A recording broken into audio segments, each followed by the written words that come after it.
Okay, today's topic is ideal country property. Finding the ideal country property, what to look for, how to find it, and then we're going to have a tour of a country property that was made by a gentleman who wrote the book, The Country Way. So I think you'll enjoy this. And you know, even if you're already in the country, you don't know if the Lord's going to want you to move again. I think I told some of you about how we really like where we are, and we worked hard to get where we are, and we've been there 10 years, and we finally got everything kind of set up the way we wanted it in terms of alternative things. But during COVID, our daughter, who lives next door, and us both felt like God was prompting us to move. And did I tell you that yesterday? So, you know, when we went through the exercise of proving we were willing, then he said, you don't have to go. So, but my point is that, you know, even if you are already in the country, you may at some point want to relocate to some better situation. And so you can pick up things. I went to the Meissner's Sustainable Preparedness Seminar, the very first one that got us coming back into the country. I went to 5 of those seminars, and they're all identical. They don't change anything. I'm changing my stuff all the time. But you'll always learn something. You know, it's like when you read the Bible and you read a verse and you go, I never saw that before, and you've read it how many times? So, you know, even if you're in the country, I'm confident you'll learn some things that will be helpful to you or helpful to help someone else who maybe is trying to move to the country. Okay, so what to look for in country property. Now, I'm not sure where I am in the sequence here. Let me just see. Yep, here we go. Okay, so I went on the internet and I found two couples who moved into the country. The first couple moved in the southeastern United States. I want to say Georgia, Alabama, somewhere down there. And I think they're Adventists. There wasn't enough telltale to prove it, but I think they're Adventists. And they've been in the country for 10 years. And they've moved a couple of times in the process, maybe 3. And the thing that I want you to, this light's purple, isn't it? On here? Okay, that means it's recording. Okay. The thing that I think is important to notice is that they are, thank you, he turned the ceiling fan on. They're renting. They've been in the country for 10 years and they still don't own property.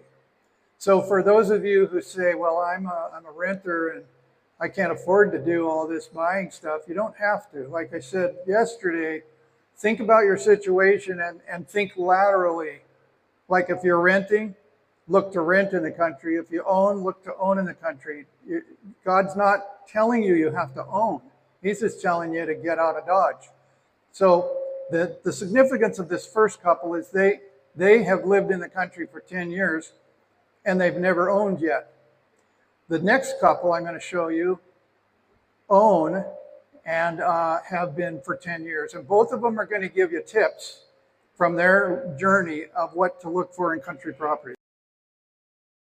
Thinking about moving to the country? Maybe you don't know where to look or what to look for. We decided 10 years ago that we were going to move out of the cities. And in this video, we're going to share with you 7 key elements to look for to help you in your search for your country property.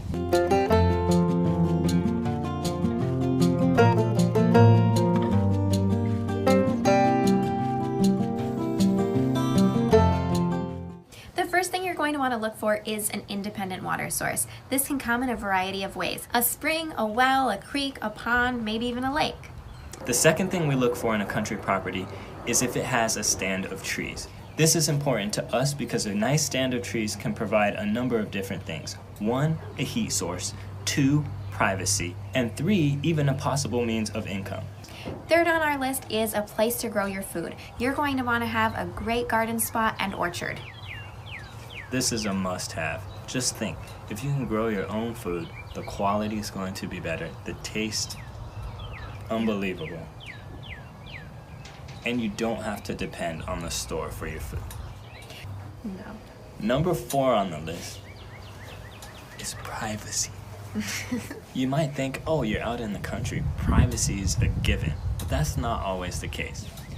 Here's an example. We've lived on 3 acres where a house was set back from the road. We were surrounded by a buffer of hundreds of acres of cow pasture and trees versus a 100-acre property that we lived on, and the house was 50 feet from the road. Not so private.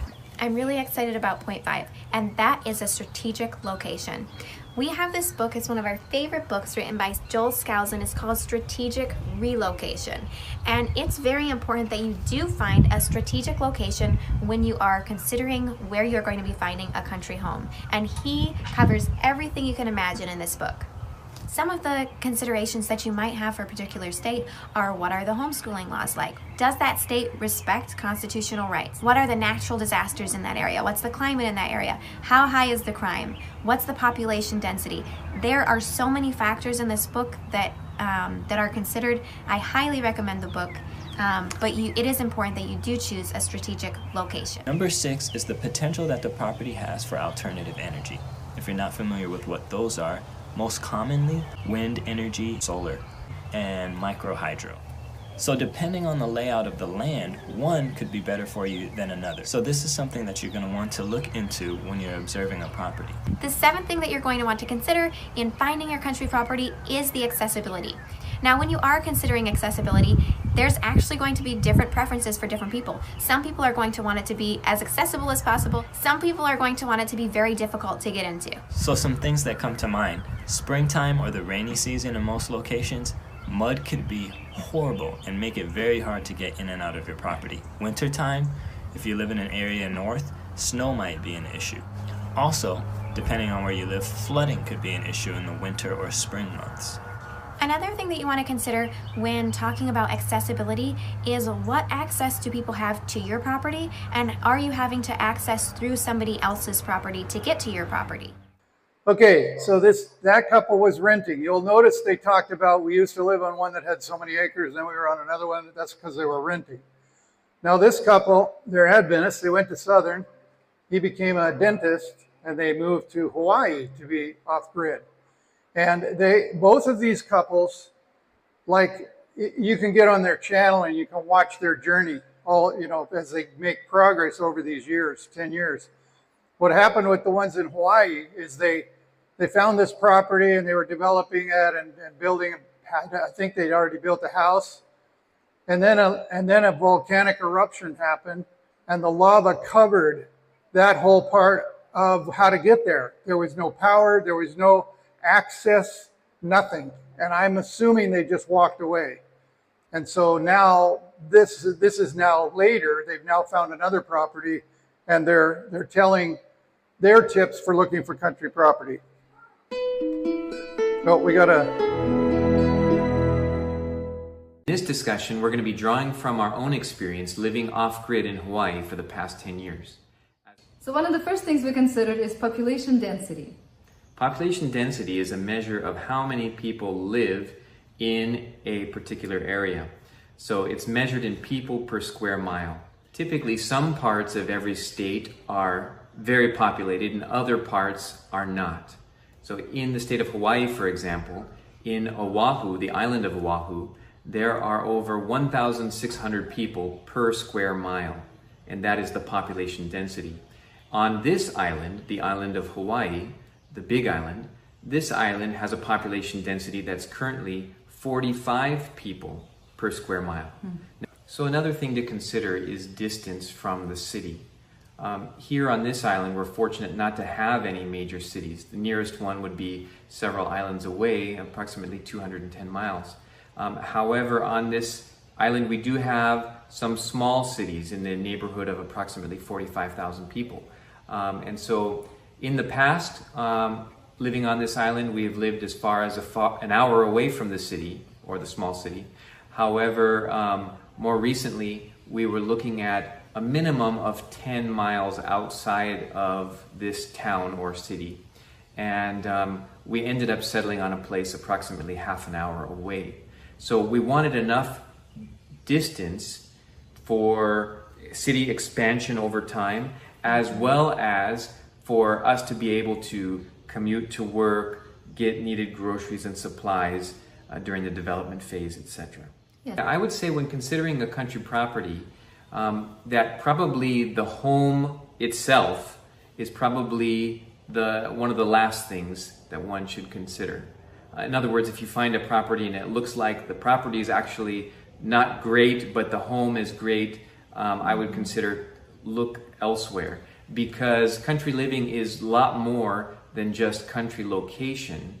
It is about independence. It's about reliance upon oneself and God, and there's a lot that goes into that. There's agriculture, there's generation of your own power, there's access to water, so there are many considerations.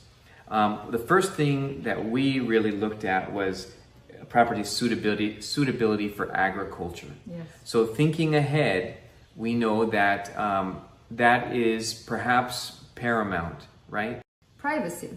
Yeah, so from the counsels that we've been given, as well as our own experience, as well as common sense, if you look around at the world today, privacy is very important, and it's becoming more and more important all the time. And so ideally you want to get a piece of property that will give you enough space, and if it doesn't have built-in privacy, you can always try to figure out some privacy that you can put in place. Decent road access. The access to your property, whether that be county roads or whether that be private roads, whatever it is, you've got to make sure that it's going to be suitable for your needs. Yeah. And everybody's needs may be a little different. If people have access to different kinds of vehicles, etc., but you've just got to really consider. So the next thing we looked at was sunshine. And sunshine is really important for a lot of reasons. You want to purchase a place where cloud cover is not dominant, where you have access to sunshine for as much of the year as possible. And you need that for a couple of reasons. Number one, for independent power generation, which would mean solar power panels. And also food production. Also for food production. So you're going to have some agriculture, you're going to have trees, you're going to be growing gardens, and those are really going to rely upon the sun for food production. And so your food production and your power production could be significantly less if you happen to not have enough sun in your location. Yes, and another important point is you want to consider your mental health, because without sunshine, most people feel very gloomy, and it's not a good environment to live in. So for us, it was very important, especially I'm a stay-at-home mom and I stay at home most of the time with my kids. I wanted to be able to be most of the time in the sunshine and be happy most of the time, right? Here in Hawaii, as you move away from the ocean up the slopes of the mountains, typically the higher up you go, the less sunshine you have, the more cloud cover you have. And so for us, that meant the need to stay closer toward the ocean for the sunshine, for the lower elevation, which enables us to grow more crops, etc. Yeah, it's really a fine balance to try to be not too close to the ocean, not too close to the highway, yet to be not too far away that you're just living in the clouds. The next point is rainfall. Rainfall is key. It's absolutely key. You're relying upon this to pretty much grow whatever it is you need to grow, in addition to beautify and keep nature all green around you. Let's see, the next thing is breezes, trade winds, and airflow. So airflow is really important, and one of the ways that you can accomplish that, of course, is to make sure that the area around your home site is cleared enough that the breezes can come in, right? And in the absence of these winds or breezes, you're going to have mold problems, especially in high humidity areas like Hawaii. Now let's talk about homeowner associations. So our opinion on homeowners associations is to avoid them, really. So what they are is these are local groups, community groups, neighborhood associations that essentially want to be involved in all of your decisions that you make related to your property. Let's see, phone and internet access. Those are important things. Yeah, so you probably want to consider when you're looking at your property, what kind of access do you have to phone and internet? You might have a cell signal, and that might be a blessing, as long as, of course, the cell tower is not right next door to you. But do you have access to what you need as far as phone and internet, whether that be landline or otherwise? Ideally, you want to live in an area where you're not the only person who's independent for the necessities of life. Right. In other words, you don't want to be the only person who has large gardens and orchards. So if you can see that your neighbors are also have built some resiliency into their lives, they have some agriculture going on, etc., that's a real plus. Because when the crisis comes, and you're the only one who has food, guess where everybody's gonna go? Yeah, and so we're always happy to share, but you don't want your own supplies to be wiped out by thieves. Right, I mean, it's all about safety too. We're also going to avoid land needing expensive improvements. At least you're gonna wanna really know about that and do your due diligence as to what it's gonna cost before you sign on the dotted line. Landlocked, what does that mean? So you wanna just make sure that you have legal access to the property. And so if your property is not bordering a county road or something like that, do you actually have legal access to get there? Another thing is to avoid natural hazard zones. Right, so the most common application of this would be flood zones. You're gonna wanna look at the FEMA flood site and look at their maps and see, is the area you're considering purchasing, is it at risk of flooding? So country living is really about many things, but one aspect of it is providing for the necessities of life, providing for our family. And so thinking ahead to a time when there will be no buying or selling for those who are faithful to God and keep His commandments. Yes. And so it's important that we realize what are some of the basic necessities of life. This is about water, food, shelter and warmth, and also personal safety. And so we want to make sure that when we're selecting a country property, that we can take care of these necessities of life on that property and that we have a plan on how to do that. Okay, again, on my website, preparingforthetimeoftrouble.com, it organizes our 400, I've said 430, but actually it's 424 videos having to do with country living, end-time prophecy, things like that. And the handouts categorize things, which videos match what we're talking about that day.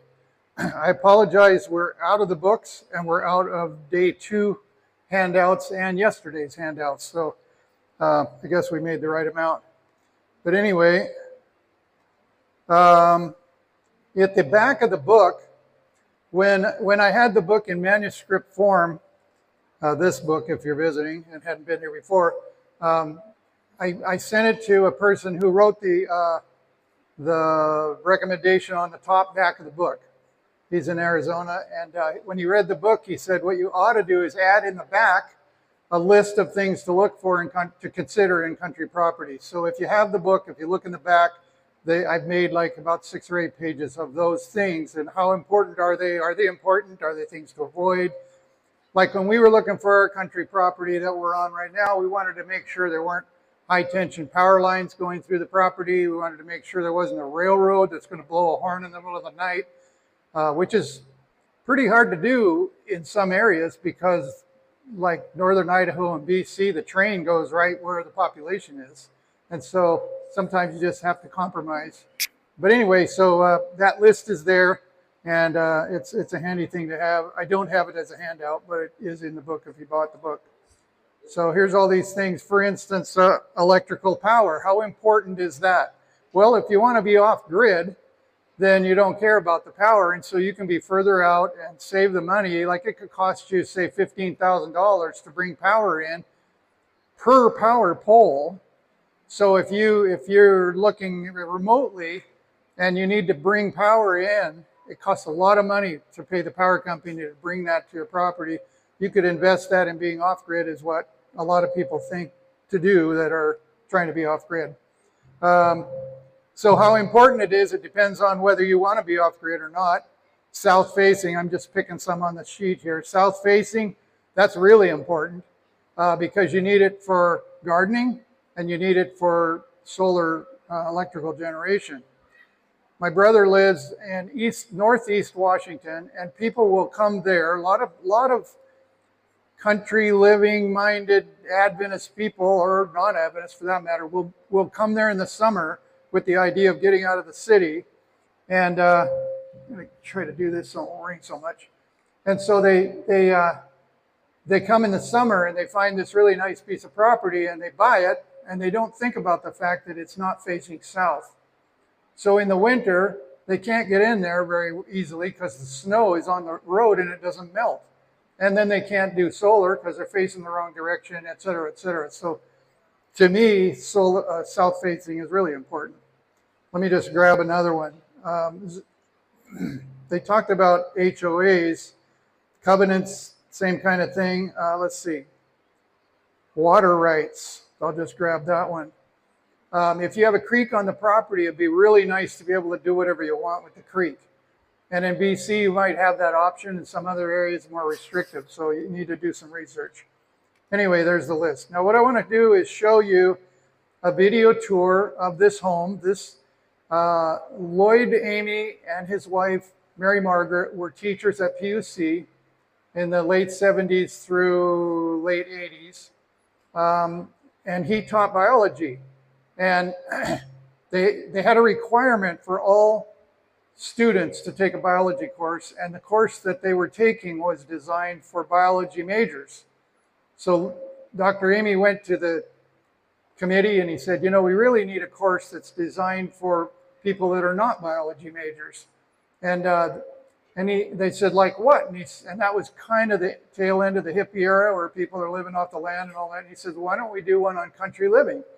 And they said, great, you do it. So now he was stuck with developing a course for country living. So he scoured all over trying to find a textbook and couldn't find one. So Southern Publishing told him, if you write the book, we'll publish it. So he wrote the book and used it as a textbook, and it was called The Country Way. And I'll tell you a little backstory here. It's kind of interesting.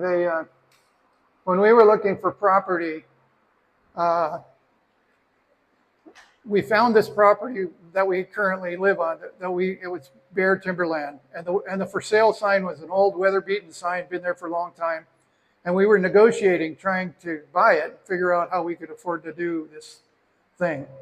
And in the meantime, one of the things I'm going to show you is how you can spy on the neighbors and see who owns the properties and all that kind of stuff. Well, in the process of doing that, I found on the county records Washington Seventh-day Adventist Church. And I go, hey, we have an Adventist that lives on this road. And so I was eager to go meet these people. And but we didn't want anybody in the neighborhood to know that we were interested in buying this property, because what if a neighbor says, well, I always wanted to own that property, and now you've got a bidding war and it gets out of hand. So we were being really tight-lipped about making an offer on this property. We hadn't even made the offer. So we didn't go and meet these people, but we knew from the county records they were Adventists. And it happened to be Lloyd and Mary Margaret Amy, this house here. And so when the offer was accepted, we were in Arizona. So the guy calls us up and says, well, if you want the property, I'll sell it to you. So my son-in-law and I flew up from Arizona, and we went to the property. We actually camped in a tent along the creek. And then on Sabbath, we went to Kirkland, which was about an hour and a half away, where his sister lives. She's here at camp meeting too. And so we're at the Kirkland church because his sister's there, and we're going to have lunch and everything. So we're in the lobby, and they have this counter, a welcome counter, and this lady behind the counter is welcoming us. And she says, oh, what's your name? And when she came to me, well, you got to spell my first and last name, right? Well, I was scheduled to do camp meeting with a seminar like this, and the booklet was sitting right in front of me. So instead of telling her who I was, I just turned to the page and turned it around. I said, that's me. And she said, oh, country living. My uncle wrote a book about country living. And she said to my son-in-law, are you looking for land in Kirkland? No, that's a big city. No, we're up in Skagit County. And she says, well, my uncle lives in Skagit County. Where does he live? And Steve says the name of the road. And she says, yeah, that's where it is. And I go, That's the guy. That's the family. Those are the Adventists. I'm thinking, wait a minute. He wrote the book, The Country Way. She told us about the book. That's the first time I found out about it. In church, I'm looking it up to see where it's available. And I thought, wait a minute. If I go to camp meeting and I'm presenting my class, he could be sitting in the front row. I wouldn't even know what he looks like. I've got to find out so I don't embarrass him. So I didn't want to go and tell him that we were looking at this property and had an offer and everything. So I called him up out of the blue, didn't say where I was. And I said, I just wanted to let you know I'm doing a class on country living and camp meeting, and I'm going to promote your book. Are you going to be at camp meeting? And he says, no, we're elderly. We don't go to camp meeting anymore. And I go, So anyway, that was the beginning of getting acquainted with these people, and we got really good friends. Our grandkids called them Grandpa and Grandma, and even though I'm Grandpa, thank you very much. So, but anyway, he passed away, and then she moved into a facility, and I was always telling them through the years, I said, look, you have built your house following the principles in your book. It's a perfect place for an Adventist wanting to move out of the city to have a turnkey, ready to go property. And I said, let me try to sell your house. I want to make sure. I don't want somebody from California coming in, knocking down the cedar trees and putting in a riding arena. We gotta find the right people. So I made this video and I sent it to everybody I knew, including the people on our email list and stuff. And some people came and looked and everything, and I thought, I'm gonna find the right person. Well, and we even had an Adventist realtor. The people that bought it are not Adventists. They're not country living. They're a nice family with 2 kids. It'll be fine. But that was an opportunity that I really thought I could help them with. So here's the video tour of this property. I'm going to switch mics here again.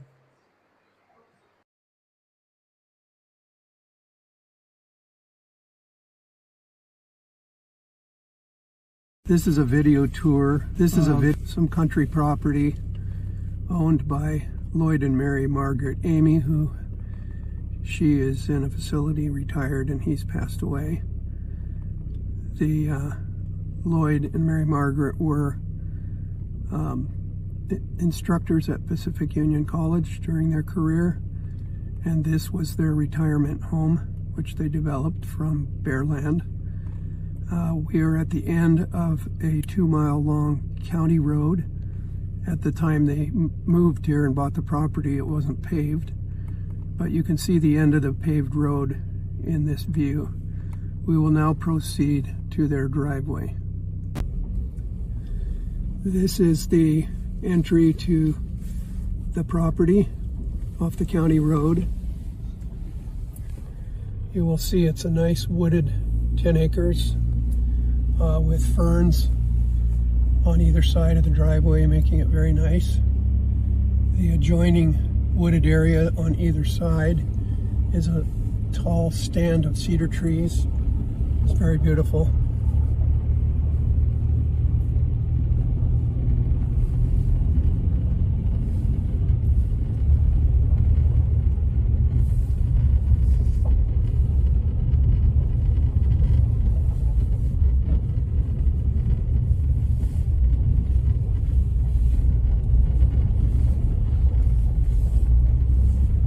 This is the home. It's a 2,000 square foot, 2-story home. Real quality built home, built in 1989. The 2.5 car garage is of 1,300 square foot. Plus there's a little wood shop in the back, a 3/4 bathroom, and a wood shed inside and outside in the garage area.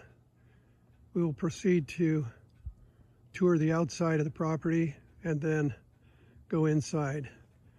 It's nicely landscaped. All of what you see here are rhododendrons and azaleas, which are beautiful colored plants during the year. They're evergreen the rest of the year. You can see in the distance there's a beautiful, apparently a cherry tree that's in bloom. There's a fenced orchard with about a dozen fruit trees. The framed area is blueberries. There are, as I recall, also seedless blackberries, and we will show you grapes in a minute. But here's the rest of the front area of the property. When Lloyd and Mary Margaret first bought this property, they had to whack their way in through the thick woods to get here. And then over the years, as they'd come up in the summers from working at PUC, they would clear this land and live in a tent. And then they would go on hiking expeditions and such, backpacking. Over the years, they built this cabin. The lumber was built from trees knocked down here on the property, and Lloyd cut up the lumber with a Alaska chainsaw sawmill. They lived in this two-room cabin when they would come up for the summers. It had a wood stove in the main room and a kitchen, and then they had a bedroom with a bathroom. And the bathroom even had a, because it was off-grid and no running water, they would haul water from a spring quite a distance away in a pail. And then they had a shower with a 5-gallon bucket with a rope and a pulley with holes in the bottom. They'd fill the warm water in the bucket and then lift the bucket and have a shower. The property has a nice orchard of about a dozen fruit trees of varieties, and some grapes, and I understand seedless blackberries as well. These appear to be grapes. I recall they were Concord grapes, I believe, on this fence. In one corner of the orchard is a blueberry patch with about a half a dozen blueberry bushes matured. They're very productive. There's a frame around it with which allows for netting when the berries are ripe to keep the birds from taking them. Sauk Mountain is in the distance. And here's the rhododendrons and azaleas on the... This is a video tour of some country property owned by Lloyd and Mary Margaret Amy, who she is in a facility, retired, and he's passed away. The Lloyd and Mary Margaret were instructors at Pacific Union College during their career, and this was their retirement home, which they developed from bare land. We are at the end of a 2-mile long county road. At the time they moved here and bought the property, it wasn't paved, but you can see the end of the paved road in this view. We will now proceed to their drive. This is the entry to the property off the county road. You will see it's a nice wooded 10 acres with ferns on either side of the driveway, making it very nice. The adjoining wooded area on either side is a tall stand of cedar trees. It's very beautiful.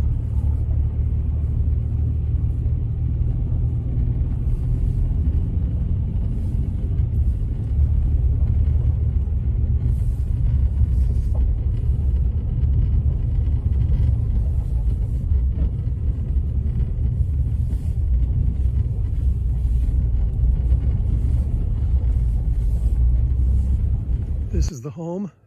It's a 2,000 square foot, 2-story home. Real quality built home, built in 1989.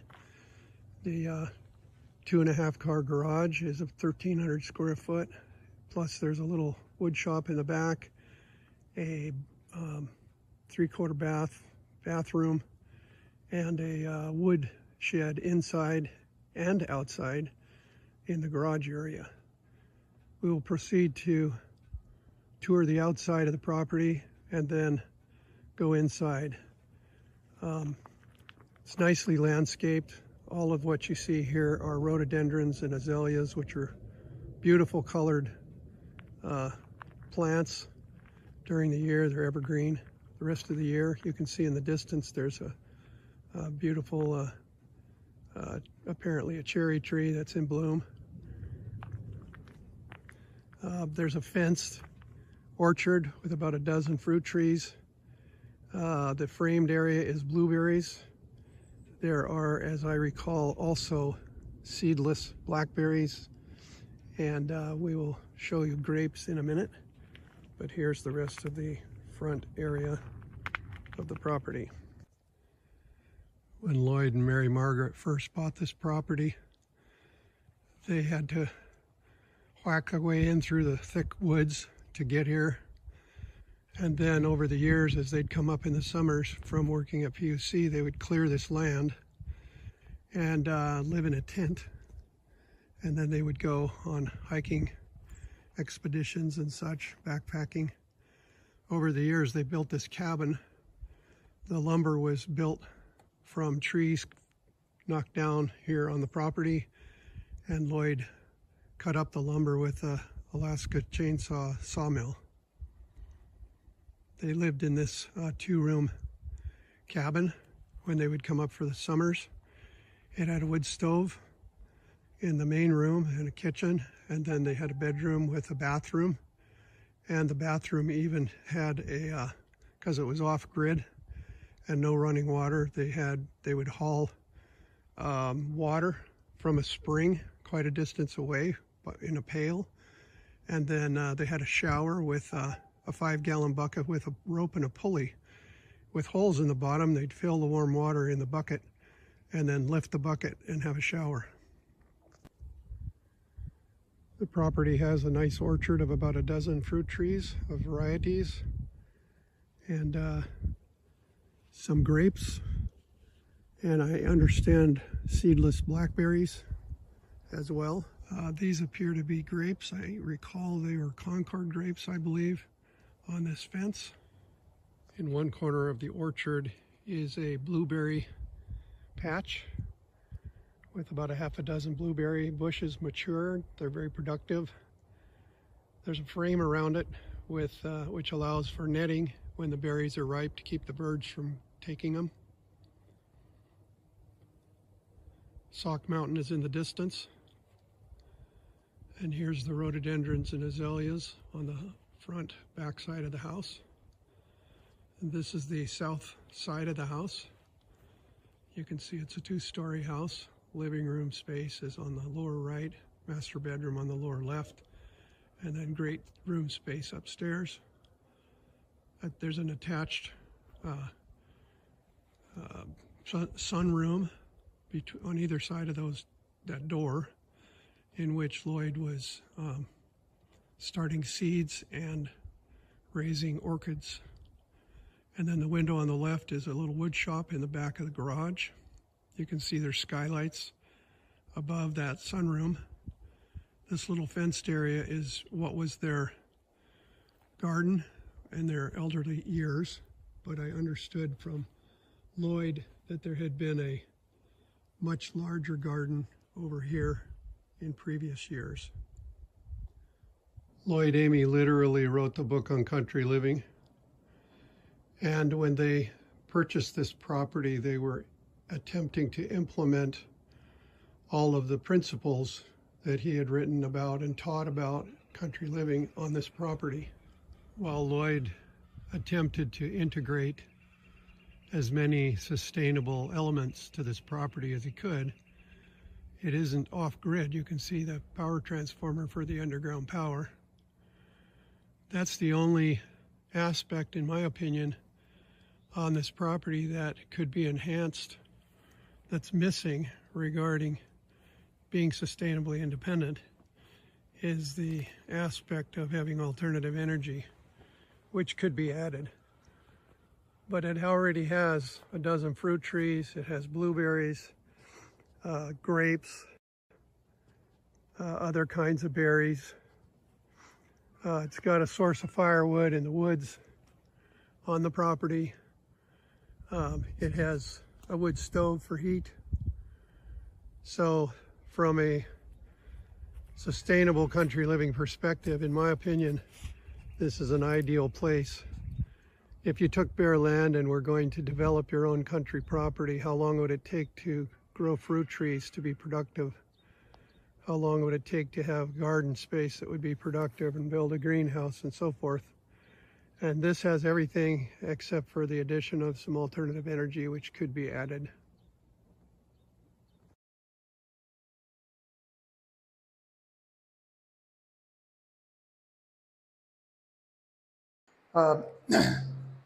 So let's talk about how to search for country property. The only thing that wasn't on that property that I think would be needed is solar. They had a Honda generator that was wired to the house, that when the power would go out, they could fire that thing up and they could run the house. So they had that, but from a really sustainable perspective, it would be good to have solar, and that could have been easily added to that property. Okay, how to search for country property. Now I'm going to show you, we've talked about what to look for a little bit, but now I'm going to show you how to look for it. And so this particular one shows that Amy house in the lower left corner. And you can go to just about any realty website and they will have an interactive map. And if the realty you're looking at doesn't have it, go to another realty, because they all have multiple listings, so they all have the same houses. So this happens to be Windermere Realty, which I know is in Canada as well. And I picked this Amy house so that you could see an example of a house you've already seen. So on the left is a picture, and on the right, the red dot is the Amy house, and the other blue dots are other properties that are for sale. So my suggestion is that as far as what to look for, you need to consider who's involved. Like if you're by yourself, it's easy. You can just decide and do whatever you want. If you're married, then the two of you need to collaborate and come up with something that you agree on. If there's two families together, like in our case, it was our daughter and her husband and us two, and our goal was to be within about 5 miles from each other. And the Lord made it possible for us to each have 40 acres and be next door to each other. So it's close enough that we don't see them or hear them, but we can walk, and, you know, we just love it with our grandkids and everything. So when we were trying to figure out where to go, we were all in Arizona, and we said, okay, where are we going to go? And the reason I'm telling you this is that think about your situation and how many people are involved in the process. So we had 4 people. So we each made a list, and then we prioritized it. By the way, this process is something that I did with a couple friend of mine. If I was a pastor and I had a couple wanting to get married and I'm doing counseling, I would do this. I'm not a pastor and I haven't had this opportunity, but I did have the opportunity when one of our friends, young friends, was wanting to get married. And I told them about this process and asked them if they'd be willing to do it, and they did. And here's what I did. I said, okay, I want you to each make a list of what's important to you, 50 things.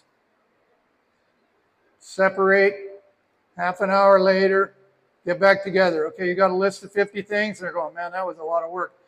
Now I want you to go back and prioritize them in order of priority with the most important on the top. Oh, okay. So they went and they did it and came back. And I said, now the trick is look at the top 5 things. If those top 5 things on both lists aren't very similar, you might reconsider whether you're compatible. Let me give you an example. The Sabbath is really important to me. It's non-negotiable. It's going to be on one of those top 5 things, right? If the partner doesn't see it that way, you are on a crash course, right? That's why the Bible says don't be unequally yoked with non-believers. Okay, so that, by the way, I ran into those people at camp meeting, and they've now been married for like 10 years, and they're happily married, and I'm going, yeah, cool. So the same process with looking for property. So in our case, there were 4 adults. So we each made a list of what we were looking for, and we put them in priority order, and then we tried to merge them. Because in this case, we need to merge them. We don't just we're not looking about getting married. We're looking about buying some property. So we had to merge them.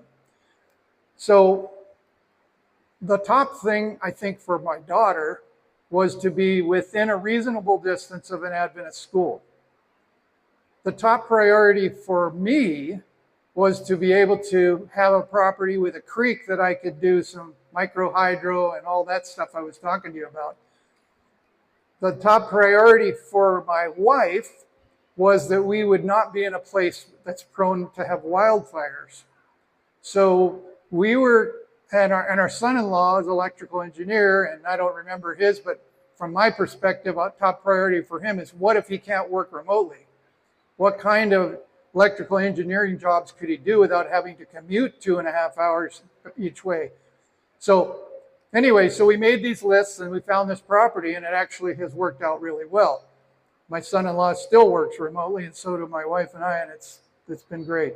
Anyway, so that's important, that the stakeholders, as it's called in business, can agree on what's the priority, and so that you're compatible from the very beginning.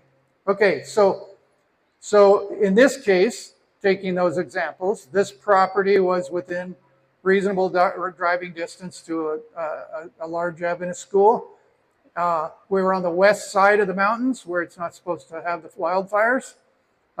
They're all on the other side. The property actually does have 2 creeks coming downhill. Perfect. I'm going to be able to do micro hydro. As you know, I'm not able to do it, but the property has that capability. So anyway, then you can look on these. You've made your wish list. Then you say, what's the general geographic area I want to be?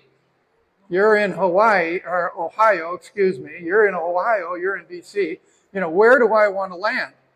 And we were in Arizona. We said, well, let's look at Northern California, Oregon, Idaho, Montana, Western Washington, British Columbia, because we're all dual citizens, even the grandkids. And so we ended up in Washington State. And so then where in the state? So then you look at your wish list again, and you kind of narrow down based on, you know, so we decided in this particular county, and then we're looking at, as we're driving around and looking at maps, where's the power lines? Where's the trains? Where's the hazardous kinds of things, like, say, a nuclear power plant, or things that we wouldn't want? And so that was our process. So now, when you find this property, like this Amy property, you can click on it, like here. You click on the red button, or you look at the map. It shows you what's on the map. The red one is this one on the lower left. So you click on it. Oops, I went the wrong way. Then you get the details. So you get pictures of inside the house, outside the house, the name of the realtor, happens to be an Adventist, and the details. And it doesn't say there Washington Corporation of Seventh-day Adventist is the beneficiary, but it was the case. Okay, so once you find a listing, you can then do a lot of research just on that site. It'll tell you the taxes, it'll tell you who owned it, when it bought, all kinds of things, all right? Now you can go, and here's some more of the details. It's single family home, territorial views, etc. And then more, you know, is it paved, is it a dead-end street, and all that kind of stuff. So there's a lot of information, kind of floor covering. And then you can go to the county in the states. I don't know, BC, it would be provincial, probably has the same thing, and it varies from county to county. But if any of you didn't get the handout, raise your hand. Kathy will give it to you. So I went to the county website. Kathy, we got one up here. Kathy, right here. So I went to the county website, and you'll notice at the top, you can search by address. Right here, Kathy. Address, parcel number, owner's last name, and road. And I don't know what XREF ID is, but anyway, but I knew Amy and I knew how to spell it. So I typed in Amy, and it popped up, and it said Amy, Lloyd, and Mary Margaret, Rev Trust. See, the trust is the Adventist Church part of it. Okay, and it gives the parcel number. So then you can get all kinds of details. It shows a picture. that the assessor made when he came around to do the taxes. It shows you the address. Now, here's something really important. Let's say you're driving around and you find a house that you like, and I'm not talking about for sale. Don't stop at a realty. Don't stop at a for sale sign. If you see a place that, if you've exhausted all the real estate listings, you're not finding what you like, don't stop there. Just drive around and go, boy, I like that. I wonder how much land that is. You look here on the county thing, it'll say, well, it's 12.5 acres. And then you look here, notice it says owner information and then site address. So here's where it said Seventh Adventist Church, right? But it also said P.O. Box, whatever. So here's the thing. If you look at a place, for sale or not, but let's say it's not for sale, and you're on the street, you're looking on your phone or laptop, and you go, I'm interested in that. I wonder if they'd like to sell it. If you walk up to the door and you knock on the door and say, hey, I'm interested in your house, would you like to sell it? What's the risk of doing that? You might not be talking to the owner. It might be a rental. And they're going to say no. And you're going to walk away and say, well, that's a bummer. I would have liked that place. You're talking to the wrong person. If you look at this county record, it'll tell you if it says the name of the person in the address and it's different than the address of the property, then the owner doesn't live there. And whoever's in the house is not the owner, and you don't want to talk to them at all. So that's a little thing to watch out for. And this is the legal description at the bottom. And then you can click down, it'll show you the fire district you're in and all kinds, whether it's a concrete foundation, what kind of siding, how many square feet, all kinds of information.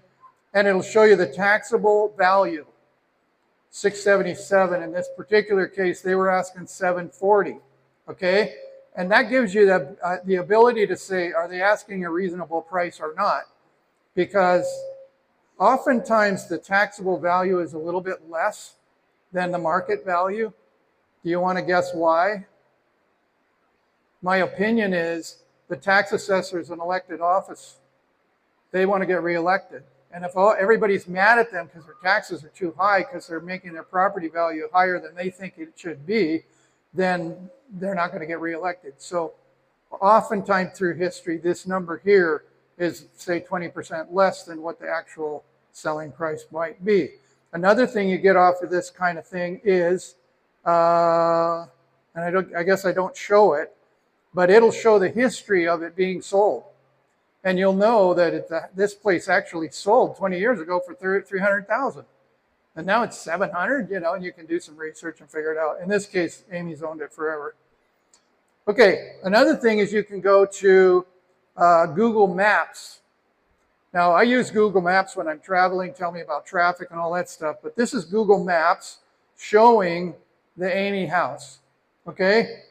Now, it shows you where the roads are, it shows you nearby creeks and stuff like that, but it doesn't show you the terrain of the land, whether it's steep, whether there's trees, whether there's a concrete processing plant next door. So if you go to Google Earth, well, this is still Google Maps here. This shows the terrain. So you can tell whether it's fairly flat or not. These dark things are really steep banks and stuff where the highway is and so forth. And this is the satellite image of that property. So now you can tell if there's a concrete processing plant next door, because you couldn't see it if you drive in because there's trees in the way. This way you can see what's really in the neighborhood. And that can be very beneficial to know what's really going on. So anyway, those are my suggestions for looking for country property. And Friday, we're going to do the spiritual part, preparation or presumption, finding physical balance with spiritual preparation. And again, don't miss tomorrow. I just had lunch with the lady that's going to tell her story tomorrow about how God gave her country property. They were Russian immigrants, came with their suitcases, and now they own country property that they didn't pay a dime for it.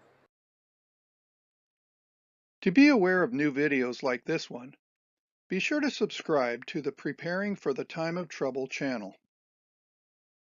For more free videos and downloadable audio podcasts, as well as handouts, go to www.preparingforthetimeoftrouble.com. Topic categories include recordings of live seminar presentations, country living, sustainable gardening, homestead remedies, how to be self-sufficient when the grid goes down, wild edible and medicinal plants, hydrotherapy, and end-time Bible prophecies. To take advantage of these free resources, go to preparingforthetimeoftrouble.com.